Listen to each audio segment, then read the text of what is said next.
Captain William Hayes stood on the bridge of the Earth Expeditionary Force vessel, defiant, and stared at the stars. His blue uniform was crisp and neat, just like every day for the past 7 years. The crew moved around him with quiet efficiency. They knew their captain was a man of few words, but his calm leadership had earned their trust. "Captain, we're receiving a distress call," said Lieutenant Alan Rodriguez from his communication station. His young face looked troubled as he adjusted his earpiece. "It's from Proxima Centauri III, the human colony there." William's heart skipped a beat, though his face showed nothing. His sister Susan had moved to that colony last year to work as a teacher. They had spoken just 2 weeks ago. "Put it through, Lieutenant," he said. The message came through broken and filled with static. A woman's voice, not Susan's, spoke quickly between sounds of explosions. "This is Proxima Centauri III. We are under attack by Ketal forces. They came without warning. Our defenses are failing. We need immediate assistance. There are children." The message cut off. William turned to his navigation officer. "Plot a course to Proxima Centauri III. Maximum speed." "Sir, that's outside our patrol zone," said Commander Diane Foster, his second in command. "Protocol requires us to contact Central Command first."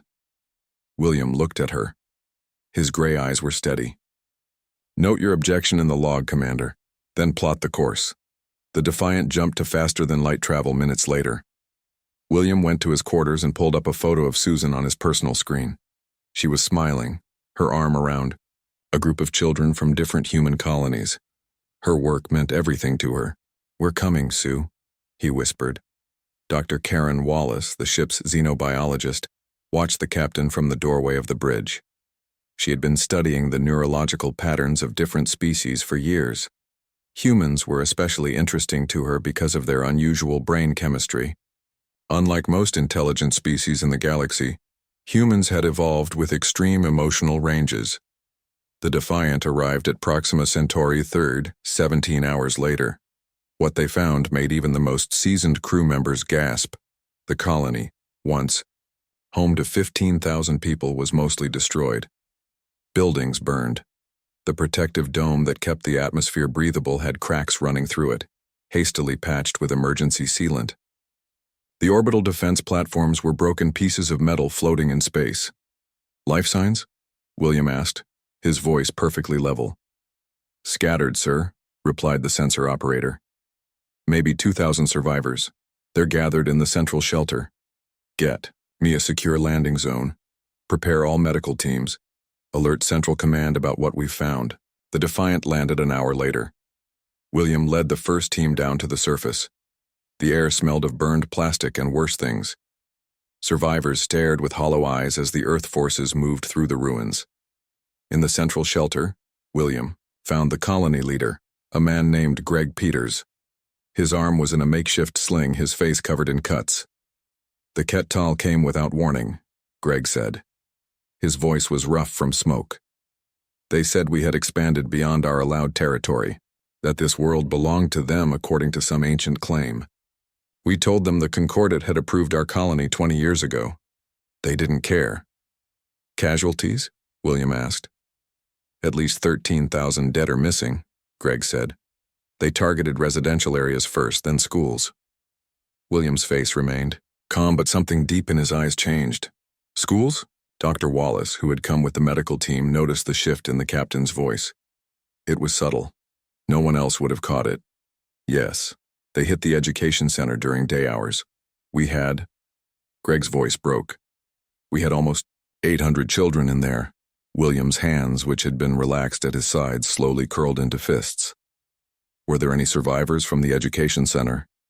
"Very few. The teachers tried to evacuate the children to the basement level. Some made it." Later that day, William stood in what remained of the education center. The building was half collapsed. Rescue teams moved carefully through the rubble, but they were finding only bodies now. A rescue worker approached him, holding something small. "Sir, we found this ID badge. The records show this person was your relative." William took the badge. It showed Susan's smiling face. The badge was bent and stained with blood. "Where?" he asked. "Lower level stairwell." We think she was helping children down when the second blast hit. We found her." The worker paused. She was covering 3 small children with her body. They didn't make it either. William nodded once. He slipped the badge into his pocket. His face showed nothing at all. Back on the ship that night, Dr. Wallace reviewed the neural monitor readings that all EEF officers had implanted. The captain's readings were unlike anything she had seen before. Most humans experiencing grief showed spikes of activity in the emotional centers of the brain. William's scan showed those areas becoming strangely quiet, while his frontal cortex, responsible for logical thinking and planning, lit up with unusual patterns. "Doctor," said the ship's AI, "the captain has entered an unusual neural state. Should I alert medical?" "No," Karen said after a moment. "I want to observe this."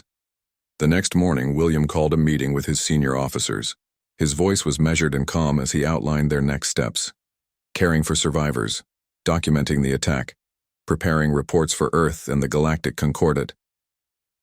"Sir," said Commander Foster, "will you be taking personal leave, given the circumstances?" "That won't be necessary, Commander," William said. His gray eyes looked somehow different, like still water that had frozen solid. "I have never been more focused." That same day, a message arrived from Central Command. The Defiant was ordered to continue rescue operations but to take no action. Against the Kettal, the Concordat had called for peace talks. "They want us to make peace," Commander Foster said, disbelief in her voice. After this, William read the orders carefully. He folded the tablet and handed it back to her. "We will follow our orders, Commander." But that night, Lieutenant Rodriguez found the captain in the communications room, sending a coded message on frequencies not normally used by EEF ships. "Sir?" Rodriguez asked. William looked up. "Lieutenant, what do you know about Winter Protocol?" "Winter Protocol? I've never heard of it, sir." "You will," William said. For a brief moment, something like sadness crossed his face. Then it was gone, replaced by that strange icy calm. "Every human in the galaxy will." 3 weeks passed. The survivors were evacuated. The Defiant received new orders. They were to transport a Concordat diplomatic team to peace talks with the Kettal. Captain William Hayes acknowledged the orders without complaint. Dr. Wallace continued to monitor his neural patterns with growing concern. The emotional centers of his brain remained unusually quiet. It was as if part of William Hayes had simply shut down. What the aliens of the Concordat didn't understand was that they were about to witness something no non-human had ever seen before. What happens when humans truly break? 3 weeks after the Proxima Centauri massacre, the Defiant moved through space toward the neutral meeting ground. Captain William Hayes sat in his quarters, looking at his sister's damaged ID badge. He ran his thumb over Susan's smiling face, then carefully placed the badge in his pocket. The ship's intercom buzzed. "Captain, we are 1 hour from the Concordat diplomatic vessel," said Commander Foster. "Thank you, Commander. I'll be on the bridge shortly," William replied. His voice was flat and even. Dr. Karen Wallace watched him from the medical bay through the ship's monitoring system. The neural patterns she observed worried her deeply. In the 3 weeks since finding his sister's body, the captain's brain activity had changed in ways she had never seen before. The parts of his brain that handled emotions were almost shut down. The areas for logical thinking and strategic planning were lit up like never before. "What are you becoming, Captain?" she whispered to herself. Karen had studied many alien species in her career. The Vraxians were known for their anger, the Silkari for their joy, the Mythlau for their calm wisdom. But humans were different. Humans felt everything, and they felt it strongly. This made other species see them as unstable and childish. What the aliens didn't understand was that human emotions weren't a weakness. They were a safety valve. Karen turned to her assistant, a young Silkari named Nilara. The alien's silver skin reflected the light as she moved. "Have you ever wondered why humans are the only species with stories about monsters who feel nothing?" Karen asked. Nilara tilted her head. "I assumed it was because you fear what you do not understand." No, Karen said. We fear what we understand all too well. The Defiant arrived at the meeting point. A massive concordate vessel waited there, its smooth silver surface catching the light of a nearby star. Smaller ships surrounded it, including 3 Kettal war vessels. William stood on the bridge of the Defiant, watching the Kettal ships on the main screen. His face showed nothing. "Sir," said Lieutenant Rodriguez from his communication station, "the Concordat diplomat is hailing. They're ready to begin the peace talks." "Understood," William said. "Commander Foster, you have the bridge. Lieutenant Rodriguez, you will accompany me to the meeting." Rodriguez looked surprised. "Me, sir? I'm not trained in diplomacy." "You speak all 3 Kettal dialects. You will come," William said. It wasn't a question. The 2 men took a shuttle to the Concordat vessel. As they approached, Rodriguez studied his captain's face. Something was different about him. The captain had always been calm, but this was something else. This was like looking at a statue. "Sir," Rodriguez said, "may I ask what our objective is here?" "Peace, Lieutenant," William said. "Isn't that what they want?" The Concordat vessel was filled with representatives from a dozen different species. The main meeting room was a large circle with raised seats around the edges. In the center was a round table where the main participants would sit. The Concordat's chief diplomat, a tall blue-skinned alien named Sorthal, greeted them. "Captain Hayes, we appreciate Earth's cooperation in this difficult matter. We believe a peaceful solution can be found." William nodded once. His eyes moved past Sorthal to the 3 Kettal representatives entering from the other side of the room. The aliens had gray skin and stood on 4 legs. Their upper bodies were humanoid, with long arms ending in 6-fingered hands. Their faces had no noses, just breathing slits, and their eyes were large and black. The middle Kettal wore elaborate armor decorated with symbols of rank. This was General Zorth-Kul, the commander responsible for the attack on Proxima Centauri. Third, William and Rodriguez took their seats at the round table. The Kettal did the same. Representatives from other species sat in the raised seats to watch. Zorthal began speaking about peace and understanding between species. William sat perfectly still, his hands flat on the table. He didn't look at his notes or fidget like the other humans in the room. After Zorthal finished, General Zorth-Kul spoke. The translator device in William's ear converted the harsh sounds of the Kettal language. "The Concordat speaks of peace, but ignores the facts," Zorth-Kul said. "Humans have been expanding beyond their assigned territories. The world you call Proxima Centauri III has been claimed by the Kettal people for 10,000 years. That claim was rejected by the Concordat 20 years ago," a human diplomat said. "The colony was legal." Zorth-Kul made a sound that the translator didn't catch. It might have been laughter. "Legal or not, it is gone now," the general said. "The necessary cleansing has been completed." The room went very quiet. Everyone looked at the humans, expecting an angry outburst, but William's face showed nothing at all. "Captain Hayes," Zorthal said carefully, "would you like to respond?" William stood slowly. His voice was perfectly controlled when he spoke. "I would like to ask the Kettal one question." "Ask," said Zorth-Kul. "Are you familiar with Winter Protocol?" The Kettal general looked confused. "No. What is this?" William smiled for the first time. It didn't reach his eyes. "You will know soon." He turned to Zorthal. "I need to step out for a moment. A personal matter." "Of course, Captain," Zorthal said, relieved that the human was being so reasonable. William walked out of the room, Rodriguez following behind him. "Sir?" Rodriguez asked when they were in the hallway. "What just happened?" "Lieutenant, I need you to return to the Defiant immediately," William said. "When you arrive, go to the communication station and open frequency 793. Broadcast E. This message, Winter Protocol, is now in effect. Can you do that?" Rodriguez felt cold suddenly. "Yes, sir. But what does it mean?" "It means we stop pretending," William said. His eyes had that frozen look again. "Return to the ship. That's an order. Rodriguez hurried back to the shuttle bay while William returned to the meeting. Back on the Defiant, Rodriguez went straight to the communications station. He typed in the frequency William had given him. It wasn't one the Earth forces normally used. "What are you doing?" Commander Foster asked, watching him. "Captain's orders," Rodriguez said. He sent the message. "Winter protocol is now in effect." For a few seconds, nothing happened. Then every communication system on the ship lit up at once. Messages were coming in from Earth ships all across the galaxy, all saying the same thing. Winter protocol confirmed.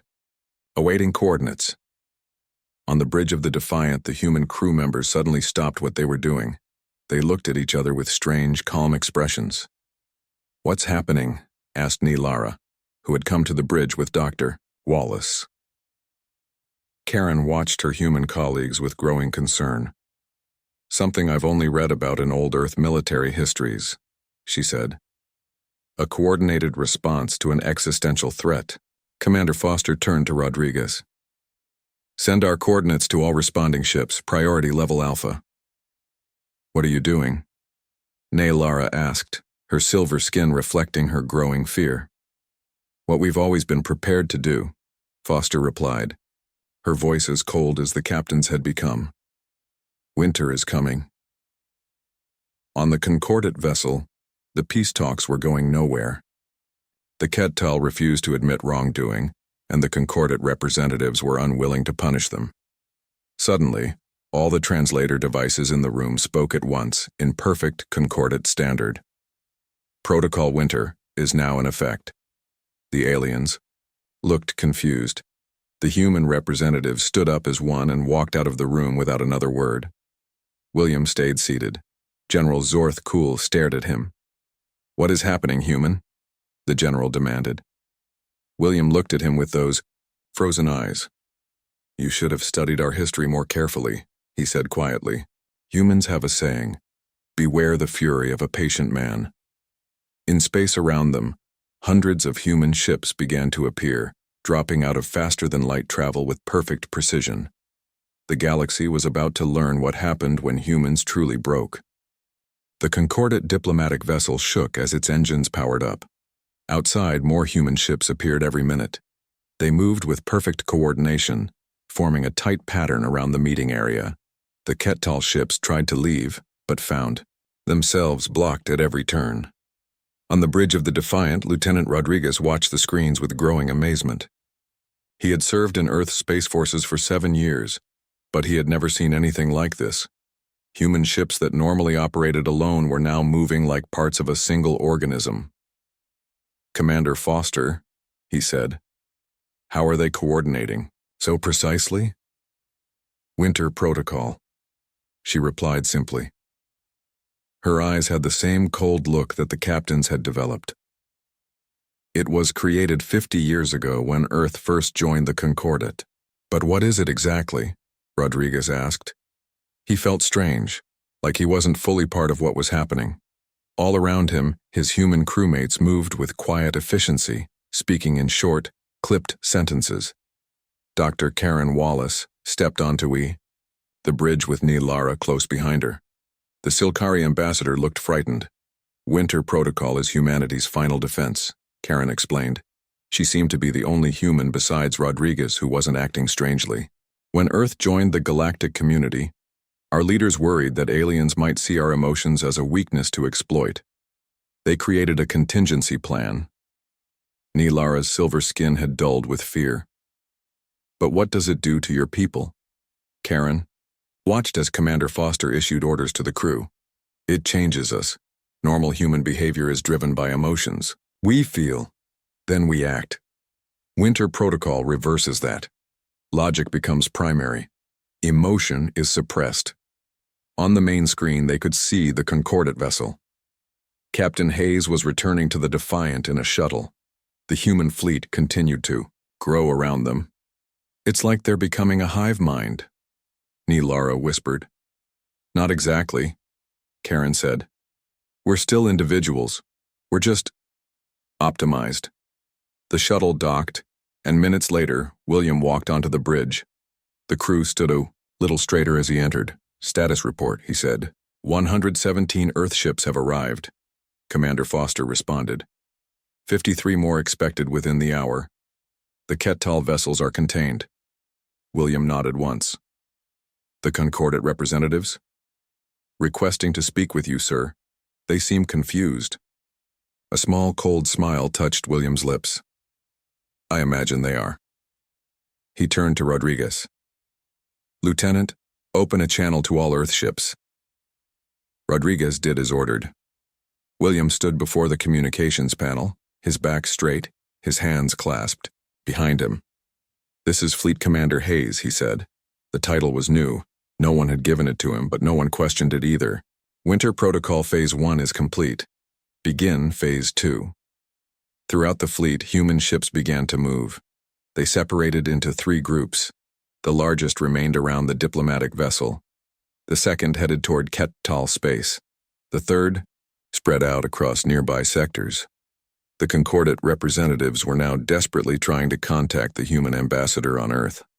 They received no response. Human diplomats across the galaxy had suddenly become unreachable. Human traders were quietly closing their businesses. Human doctors were collecting their research and disappearing from alien hospitals. In her lab, Dr. Wallace showed Lara her research. "Look at these brain scans," she said, pointing to images on her screen. "This is a normal human brain." The image showed bright areas of activity across different regions, and this is Captain Hayes now. The second image showed an entirely different pattern.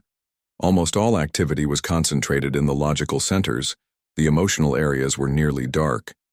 "Is it permanent?" Lara asked. "I don't know. This has never happened on such a scale before," Karen admitted.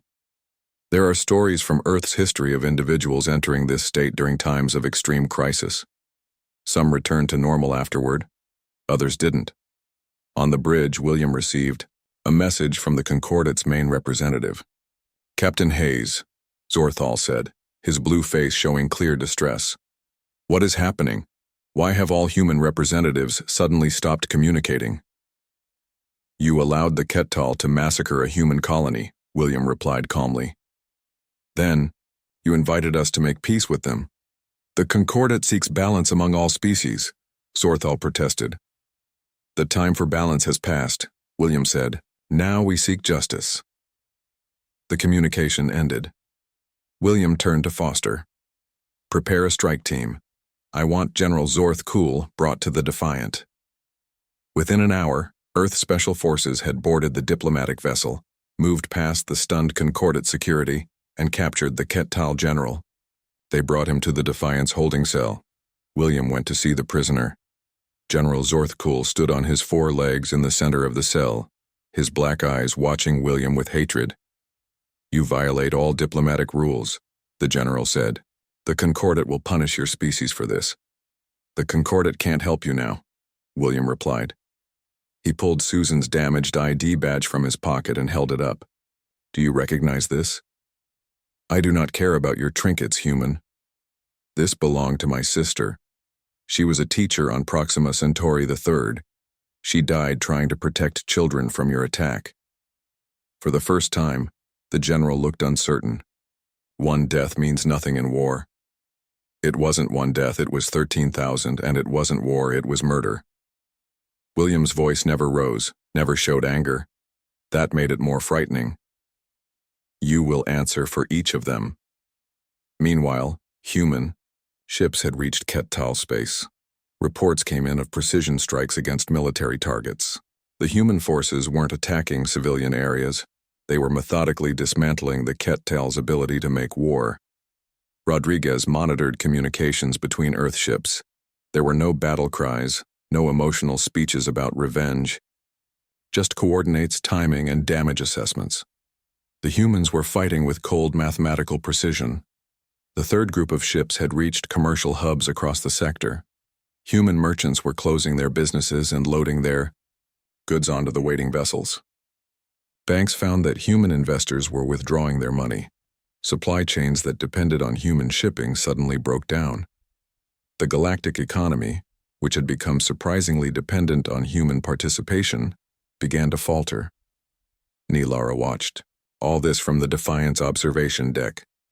"Your people are leaving," she said to Karen, who stood beside her. "Not leaving," Karen corrected. "Withdrawing. There's a difference. But why? The Concordat didn't attack your colony." "The Concordat was supposed to protect all its members," Karen said. "It failed. Now it's learning what that means." On the main screen of the bridge, William received a message from Earth. The human leadership had officially endorsed Winter Protocol.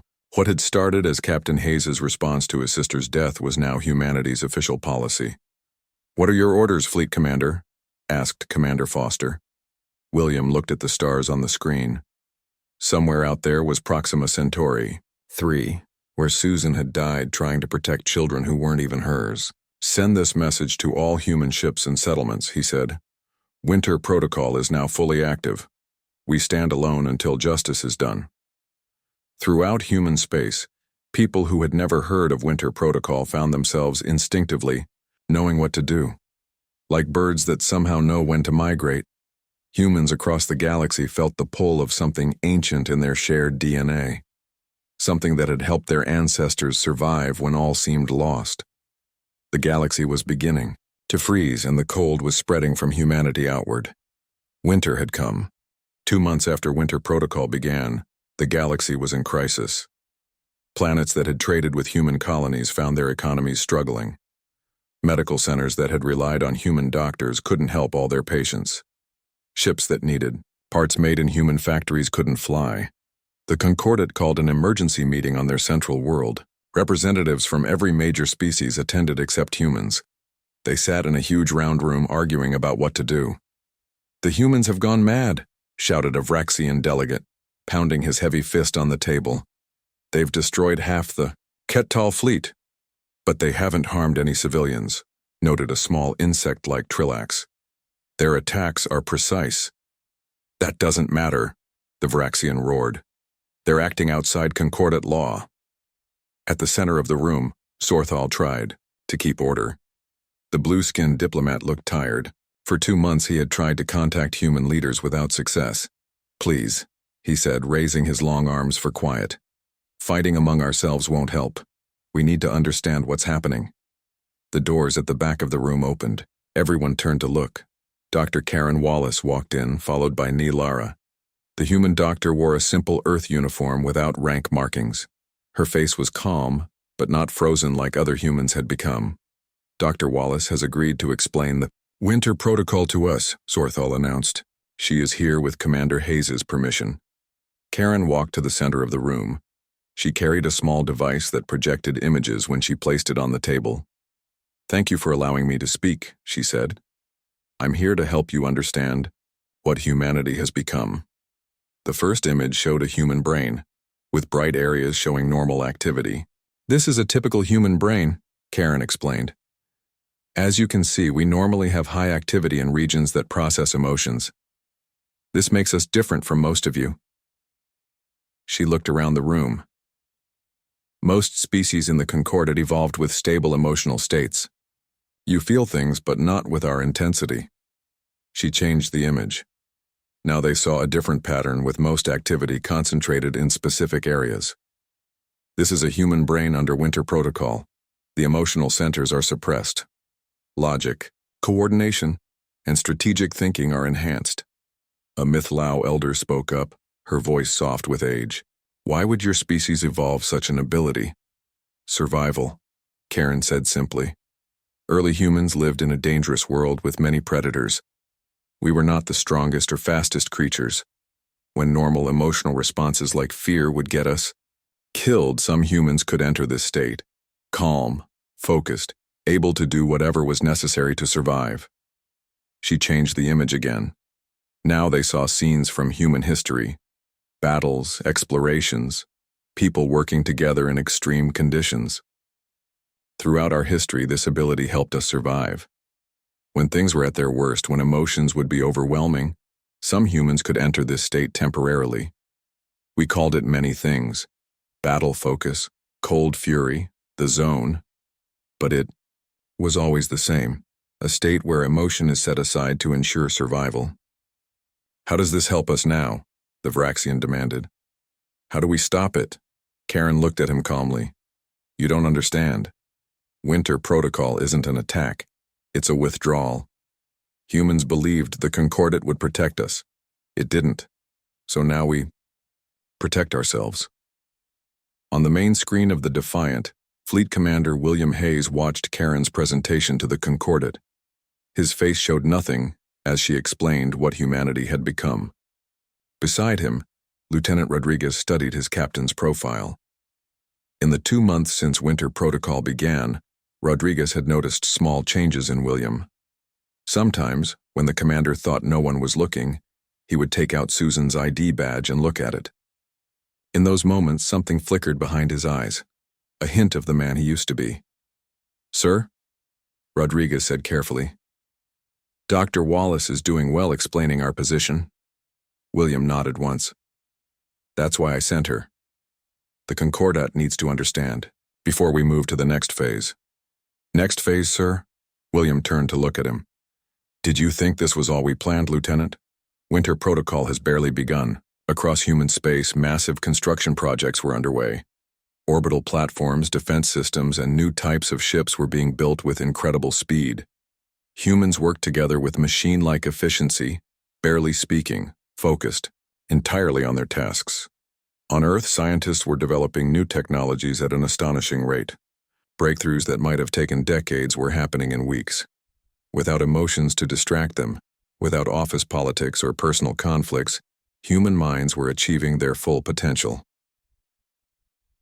In the holding cell on the Defiant, General Zorthkul watched his human guards with growing fear. They never showed anger or hatred toward him. They brought his food, checked his health, and ensured he was treated according to Concordat prisoner regulations.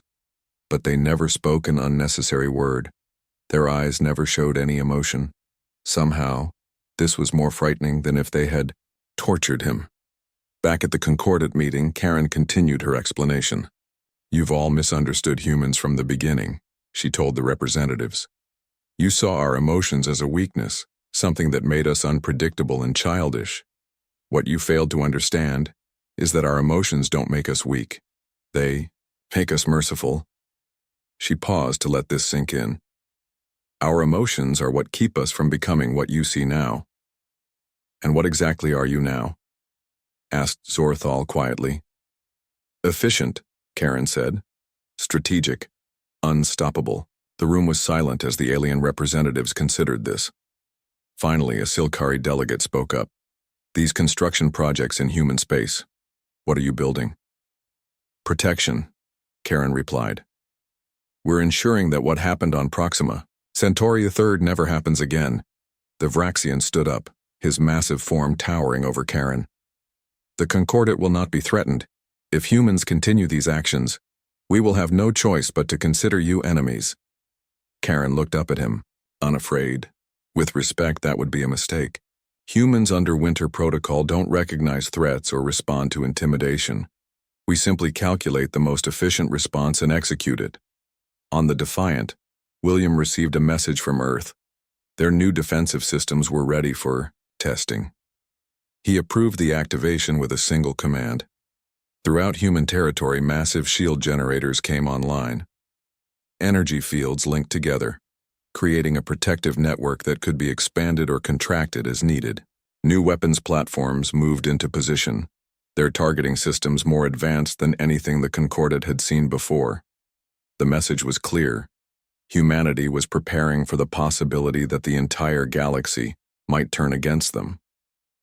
Rodriguez watched all this with growing concern.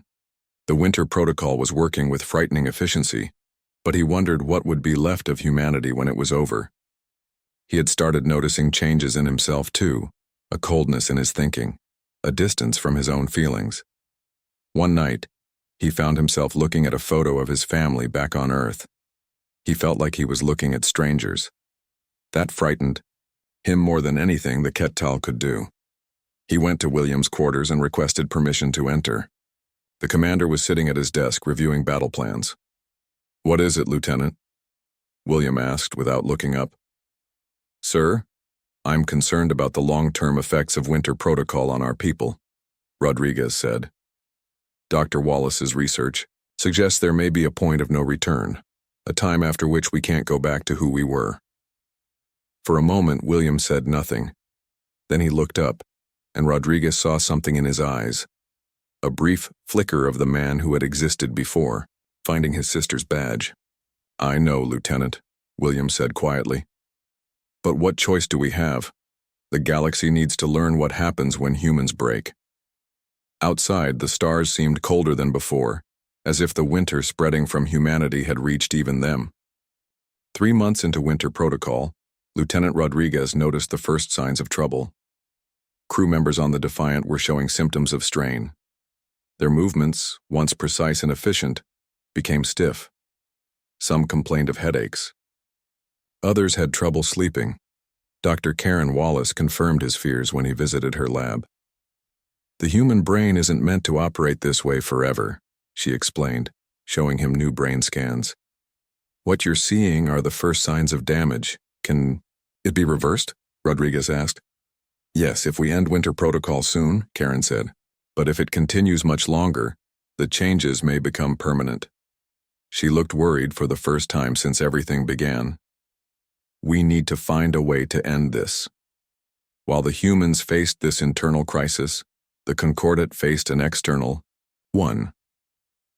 The galactic economy was collapsing. Trade routes that had depended on human ships sat empty. Medicines that only human doctors knew how to make were running out. Food supplies on worlds that had traded with human colonies were getting low.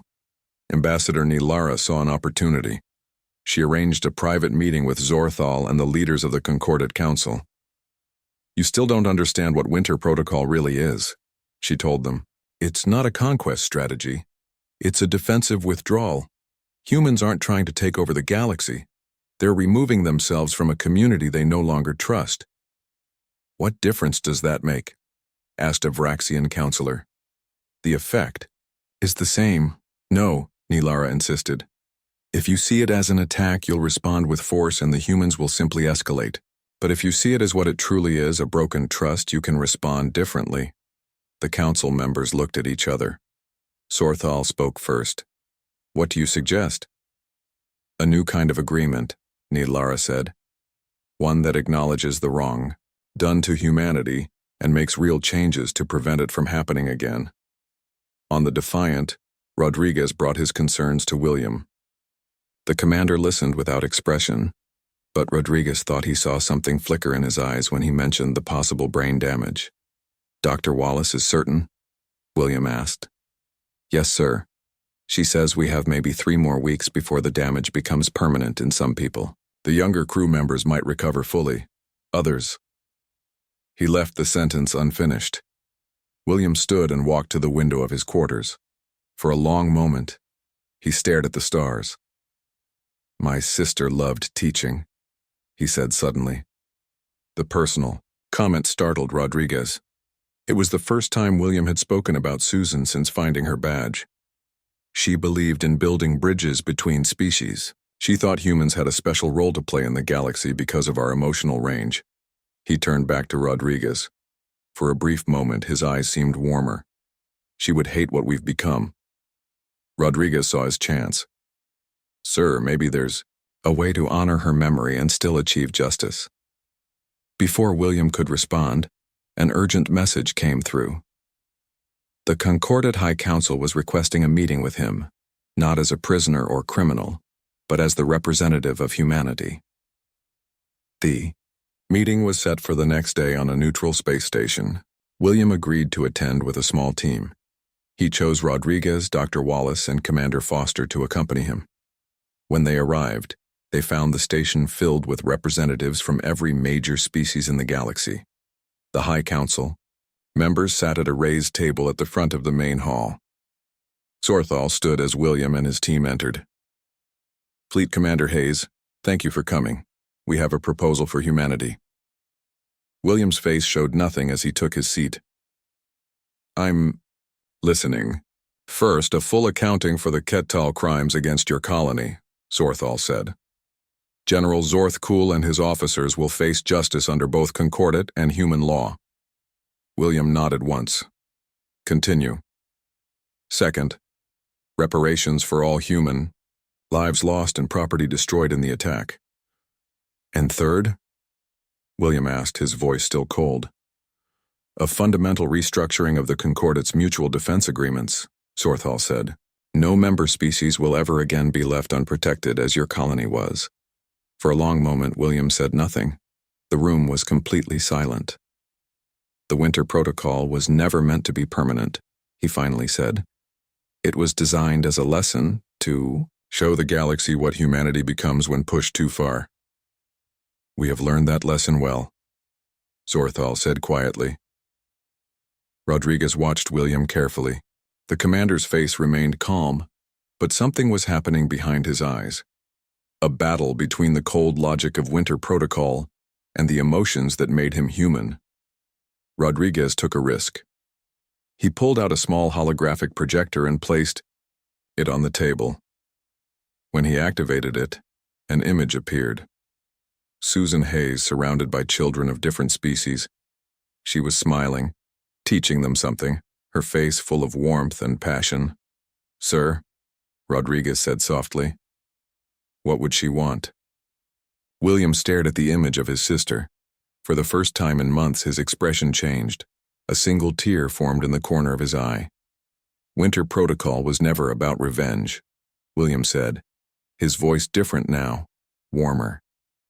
It was about justice and protection. If the Concordate is truly willing to change, then the Protocol has served its purpose. He looked up at the Council.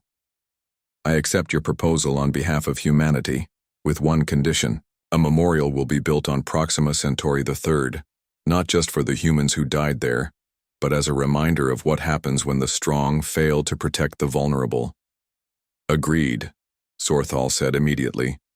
William turned to Dr. Wallace. "Begin the process of ending Winter Protocol. Send the stand-down codes to all human ships and settlements." "Yes, sir," she said, relief clear in her voice. Throughout human space, the message spread, "Winter is ending. Come home." The change wasn't instant. It would take time for humans to fully return to their normal emotional states. Some would need medical help. A few might never fully recover. But the process had begun. 3 weeks later, William stood on the bridge of the Defiant. His eyes were different now, still serious, still carrying the pain of his sister's death, but human again. "Where to now, Captain?" Commander Foster asked. She too had changed, her voice warmer, her stance less rigid. "Proxima Centauri III," William said. "I want to see the memorial." The memorial was simple but beautiful. A garden with plants from every world in the Concordate, surrounding a statue of hands from different species joined together. Beneath it, an inscription in both human language and Concordate standard. "May, we never forget what makes us human. Not our capacity for reason, but our capacity for mercy." William placed Susan's badge at the base of the statue. As he stepped back, he felt something he hadn't felt in months, grief, sharp and painful, but also healing. The galaxy had learned an important lesson. Humans were not dangerous because of their emotions. They were dangerous because of what they became without them. As William walked back to his ship, he looked up at the stars. They seemed warmer now, as if the thaw had reached even them. Winter had passed, and spring was coming to the galaxy once more.